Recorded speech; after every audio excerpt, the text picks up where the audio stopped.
પગની બહુ ભયાનક કન્ડિશન હતી, બરાબર. એમ જ હતું કે હવે આ કાપવો જ પડશે પગ, બરાબર, એવી તકલીફ હતી. છોકરો ધાબા ઉપરથી પડી ગયો હતો તે અમદાવાદ દવા કરાવી, એટલે કોઈ ઓપરેશન માફક ના આવ્યું. પછી આ સાહેબ કને દવા કરાવી, સાહેબે હાલતો કરી નાખ્યો કમ્પ્લીટ.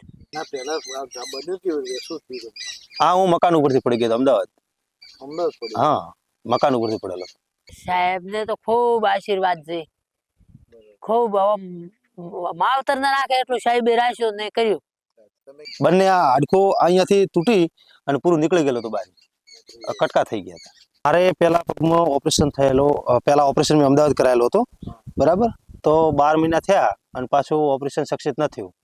પછી મને રેફરન્સ મળી, કોટડા સુનીતાબેન હતા ને, સુનીતાબેન કાળુભાઈ, એમણે રેફરન્સ આપી હતી આપણે એડવાન્સ હોસ્પિટલની. તો ત્યાં અમે સાહેબને બતાવ્યું, તો સાહેબે પછી હા અમદાવાદ ઓપરેશન કરાયું. ખૂબ ખરાબ કન્ડિશન, બહુ ખરાબ કન્ડિશન, બહુ ખરાબ હતી. હા, હું તો ગમે તેને કહું છું કે કોઈ બી થાય એવું તકલીફ હોય ને તો એડવાન્સ હોસ્પિટલમાં પાટણ જ જવું, બરાબર. હા, અમને બહુ સારું રિઝલ્ટ મળ્યું, 100% રિઝલ્ટ છે. ચૌધરી સાહેબ ખરા અને બીજું બહુ સપોર્ટ એમ. હા, ઘરના જેવો વ્યવહાર. અભિમાન વસ્તુ શું છે એ જ ખબર નથી એમને. હા, ગમે તે કોઈ બી નાનો માણસ કે મોટો માણસ, એમની સાથે વ્યવહાર કરવાનો એટલે એકદમ. સાહેબને હું ખૂબ ખૂબ આભાર પાઠવું છું કે તમે મને જે આ ચાલતી ઘોડી કર્યો છે ને, બહુ ખૂબ આભાર એમને. માહિતી આપે જોરદાર કે ભાઈ આ કરવાથી આ થશે, આ કરવાથી આ થશે. છતાંય તમને કોઈ ન અનુભવ આવે તો ત્યાં આવીને બતાવી જાઓ, યા તો હું આવીશ શાળા તો ત્યાં બતાવી જજો.